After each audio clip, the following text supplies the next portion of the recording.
Bismillahirrahmanirrahim. Assalamualaikum warahmatullahi wabarakatuh. Innal hamdalillah nahmaduhu wa nasta'inu wa nastaghfir wa na'udzu billahi min shururi anfusina wa min sayyiati a'malina. May yahdihillahu fala mudilla lahu wa may yudlil fala hadiya lahu. Asyhadu an la ilaha illallah wahdahu la syarika lahu wa asyhadu anna Muhammadan abduhu wa rasuluhu nabiyya ba'da. Qala Allah ta'ala fil kitabil karim, a'udzu billahi minasyaitonir rajim. Bismillahirrahmanirrahim. Ya ayyuhallazina amanu taqullaha haqqa tuqatih wa la tamutunna illa wa antum muslimun. Alhamdulillah, segala puji bagi Allah. Dan hari ini kita masih diberikan Allah nikmat iman, Islam, nikmat kesehatan dan kesempatan. Salam salam mari kita curahkan kepada Ustaz dan hasanah kita Nabi Muhammad sallallahu alaihi wasallam, berikut para keluarga, sahabat dan para pengikutnya yang akhir zaman. Mudah-mudahan kita senantiasa mengamalkan amalan ataupun sunnah-sunnah beliau. Insya Allah kita akan mendapat syafaat dia mungkin. Amin ya rabbal alamin. Mahasiswa yang dirahmati Allah Subhanahu wa taala, kita masuk pada hari ini perkuliahan ke-9 karena di pekan lalu kita libur nasional tepat 9 Desember 2020 adalah hari pemilu nasional. Maka dari itu kita lanjutkan perkuliahan kita pada hari ini dengan tema membangun merek atau building a brand pada mata kuliah kewirausahaan. Langsung saja, berdasarkan statement dalam istilah ya oleh Sun Tzu dalam The Art of War, orang bodoh tidak pernah belajar dari kesalahannya sendiri. Orang pintar belajar dari kesalahannya sendiri. Dan orang bijak belajar dari kesalahan orang lain. Ini mengawali statement di awal dalam hal branding ya. Selanjutnya adalah kita menyatukan persepsi terkait dengan definisi merek atau brand. Apa itu merek? Apa itu brand? Yakni nama, istilah, tanda, simbol, atau desain, atau kombinasi dari semuanya tadi yang digunakan untuk mengidentifikasikan suatu produk dan membedakannya dari produk yang lain. Atau yang kedua, sesuatu yang digunakan untuk menunjukkan pada pelanggan bahwa suatu produk berbeda dari produk lain yang dihasilkan oleh produser yang lainnya. Adapun tahapan kesetiaan merek. Jadi kalau kita lihat ada 3 tahap. Yang pertama pengakuan merek, brand recognition, pelanggan ingat akan merek. Jadi yang kita pikirkan, yang selalu kita ingat itu terus. Nah, ini yang tahap kesetiaan yang paling dasar. Ini pelanggan ingat akan merek. Misalkan seperti Aqua, padahal air mineral banyak. Yang kedua Rinso, padahal merek lain banyak. Nah, ini menjadi tahapan kesetiaan yang pertama. Yang kedua, merek pilihan atau brand preference. Pelanggan pilih merek tertentu dan meninggalkan yang lain. Nah, ini kalau sudah ada yang namanya kepuasan. Jadi kalau sudah puas, mungkin dengan yang baru, kalau memang itu lebih baik daripada sebelumnya, maka dia akan mengalihkan pembelian atau pembelanjaannya ke merek yang baru karena lebih baik daripada sebelumnya, sehingga yang lama ditinggalkan. Yang ketiga, kesetiaan merek atau brand insisten, bersedia mencari merek tertentu, kalau tidak ada, pelanggan tidak mau beli merek lain. Nah, ini sudah sangat tinggi sekali tingkat kesetiaannya, bahwa dia mau yang itu. Kalau tidak ada, ya sudah nggak beli. Nah, ini sangat bagus sekali ketika kita sudah membranding produk, itu insya Allah akan terpatri, tersanubari dari setiap pelanggan yang ingat. Bukan hanya ingat, tapi memang benar-benar mau produk itu saja, tidak mau beli yang lain. Nah, ini sangat-sangat luar biasa tahapan yang terakhir. Kemudian selanjutnya, merek terkemuka di Indonesia. Banyak sekali ya merek terkemuka di Indonesia. Kalau di mobil itu ada Toyota, kalau beverage itu Aqua, Business Equipment RPX, Tiga Roda, Triumph, Bank BRI, kalau Bank, Indomie, Marta Tilaar ya, Wings, Media Indonesia, Yonex, Nokia, dan lain-lain. Dan pada zamannya di tahun 2003-2004, nah ini perlu kita ketahui bahwa Nokia berhasil mendapatkan international brand, international brand. Akan tetapi apa yang terjadi? Bahwa Nokia sampai saat ini sudah tidak ada lagi, sudah tidak terkemuka lagi di Indonesia khususnya.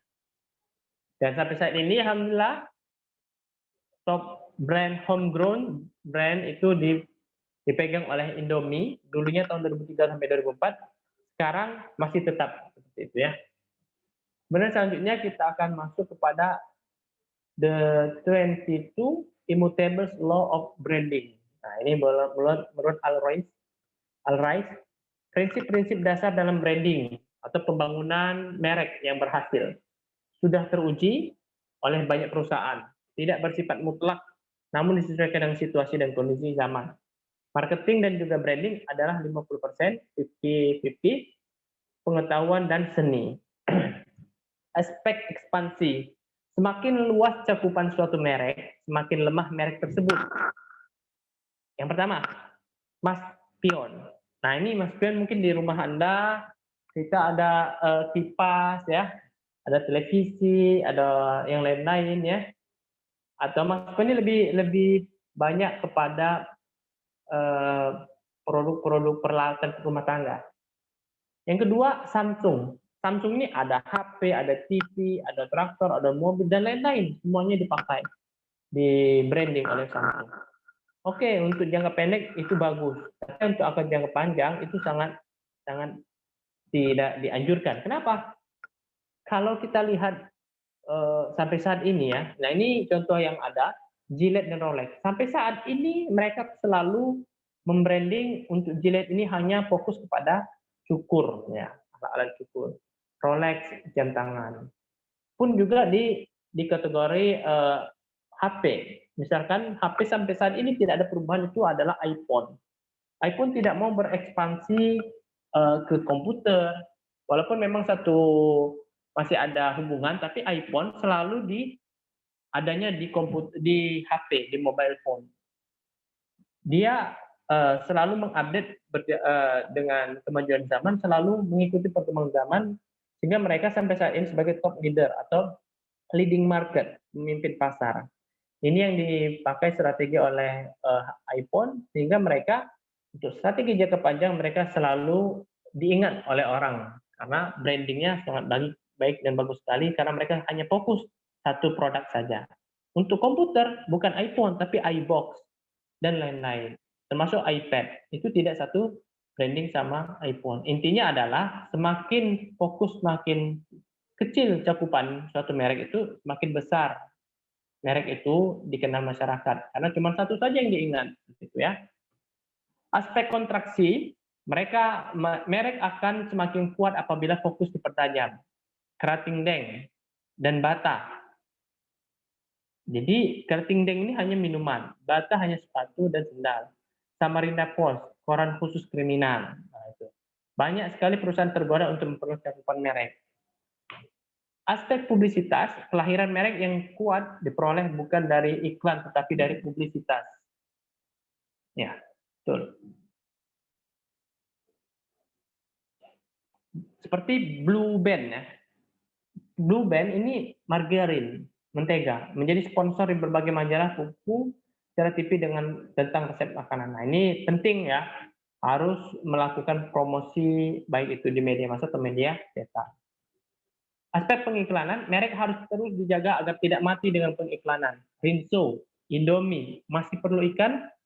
Perlu. Sampai saat ini mereka selalu mengadakan inovasi dalam hal promosi di iklan televisi dan lain-lain. Iklan diarahkan untuk membentuk persepsi konsumen bahwa merek kita adalah merek terbaik dan terdepan. Aspek kata, merek harus diusahakan terasosiasikan dengan sebuah kata di benak konsumen. Mercedes-Benz contohnya, mobil mewah. Indomie, mie instan. Aqua, air mineral. Honda, sepeda motor. Kodak, kamera. Atau sekarang kamera ini banyak ya, Nikon, bisa Canon ya. Perlu waktu panjang dan biasanya produk pertama pencipta kategori baru. Aspek klaim otentik, merek akan sangat berhasil apabila ada keautentikan atau keaslian yang berbeda dengan yang lain. Merek juga, merek ini kalau kita ambil yang benar-benar pure murni asli, itu bagus sekali, tidak hanya meniru branding yang lain. Seperti Aqua, Zippo, Levi's, Nescafe, nah ini yang benar-benar original, asli. Ya. Tidak ada persamaan dengan merek yang lain. Aspek kualitas. Kualitas penting, namun merek tidak hanya dibangun oleh kualitas. Apakah benar jam Rolex lebih tepat dibandingkan Seiko? Nah ini intinya adalah kualitas penting ya. Namun merek tidak hanya dibangun oleh kualitas, tapi ada aspek yang lain. Ada Oli Top One, lebih unggul dibandingkan Mesran. Dan ini juga perlu dilakukan riset. Nah, hasil riset hampir tidak ada korelasi antara kesuksesan merek dengan tes kualitas antar merek. Nah, ini sangat-sangat berbanding terbalik ya, karena kita menjual kualitas, pasti branding itu akan naik. Ternyata tidak ada korelasi, tidak ada hubungan. Mau bagus apa seperti apa mereknya, tapi kalau tidak ada promosi itu sia-sia. Pun juga kalau kualitasnya bagus tapi tidak ada promosi, tidak ada efek sampingnya. Aspek kategori baru, perkenalkan kategori baru di pasar, maka merek Anda akan menang. Xerox. Xerox itu fotokopian ya, pencipta kategori pasar baru yaitu mesin fotokopi. Indomie, kategori mie instan siap makan. Daihatsu Xenia, lebih murah, mobil murah yang bagus. Dawet Ayu, minuman segar siap saja di pinggir jalan. Aspek nama, secara jangka panjang, nama merek yang baik akan lebih berhasil. Baik bukan berarti manis, bukan berarti indah, dan lain-lain, namun mampu menggambarkan persepsi yang ingin ditampilkan dari merek. Seperti Kijang, lincah, tahan banting, sederhana, ini untuk merek mobil. Ayam goreng Mbok merek. Nah, ini intinya adalah dia membranding dalam aspek nama ini, memang dia menggambarkan persepsi yang ingin ditampilkan. Jadi kalau ayam goreng Mbok ini berarti nama orang, ya. Aspek pertemanan atau perkawanan, biarkan merek lain masuk, karena pangsa pasar akan tumbuh bila digarap secara bersama-sama. Betul, saya sepakat dengan istilah ini, bahwa insya Allah rezeki itu Allah sudah mengaturnya. Jika kita lihat bahwa di pasar 26 ya, itu seluruhnya menjual pempek-pempek. Ada pempek lalat, edi, pempek nyayu, dan lain-lain. Ketika memang dia digarap bersama-sama, maka pangsa pasar akan tumbuh. Orang akan yakin dan percaya bahwa disitulah tempat market atau pasarnya pempek. Kita akan tentu seperti itu. Kategori pasar, minuman kekuatan, tumbuh pesat karena semua merek bertanggung habis-habisan seperti Keratin Deng, Extra Joss, sama Piton. Dan sampai saat ini mereka masih ada ya. Aspek nama generik, memberi nama generik pada merek akan memperlemah. Jadi jangan terlalu umum ya, jangan terlalu generik, dan tapi lebih spesifik. Bandingkan televisi pendidikan Indonesia dengan SCTV. Nama generik cenderung mudah dilupakan karena tidak unik. Nah, ini harus memakai bahasa-bahasa yang unik sehingga mudah diingat oleh pelanggan. Aspek perusahaan, merek adalah merek, perusahaan adalah perusahaan, keduanya berbeda. Konsumen membeli merek, bukan perusahaan. Seperti itu. Perusahaan seperti Gudang Garam, Telkomsel. Merek, Surya, Simpati, seperti itu ya. Perusahaan sekaligus merek, Coca-Cola. Aspek anak merek. Anak merek dapat menghancurkan merek induknya. Gudang Garam Nusantara yang mengganggu persepsi jijik sebagai rokok berat. BMW tidak akan membuat mobil versi murah, misalnya BMW Economy Class. Intinya aspek anak merek ini jangan sampai merusak nama baik induknya. Bisa memperkuat peluang pangsa pasar apabila tepat waktu dan tepat tempatnya. Toyota dan Lexus ini sama. Jarum dan LA, Simpati dan Kartu As, SCTV dan TVI. Aspek bentuk, logo sebagian desain enak dilihat, dipandang mata, bentuk persegi panjang horizontal ada merek terbaik. Gitu ya. Aspek warna juga perlu. Kemudian aspek batas, jadi banyak sekali ya sebenarnya aspek-aspek yang harus kita ini. Ini saya menyadur dari Dinas Perdagangan. Terakhir, perlindungan hukum tentang merek, Undang-Undang Nomor 19 Tahun 2002 tentang hak cipta. Pelanggaran hak cipta dapat dipidana selama 7 tahun penjara atau denda hingga 5 miliar. Awalnya dianggap membuat bisnis lesu. Secara jangka panjang akan mendorong kreativitas bangsa untuk menciptakan produk-produk, gitu ya. Baiklah, itu saja yang dapat saya sampaikan untuk mata kuliah hari ini. Demikian, wallahu a'lam bishawab. Wassalamualaikum warahmatullahi taala wabarakatuh.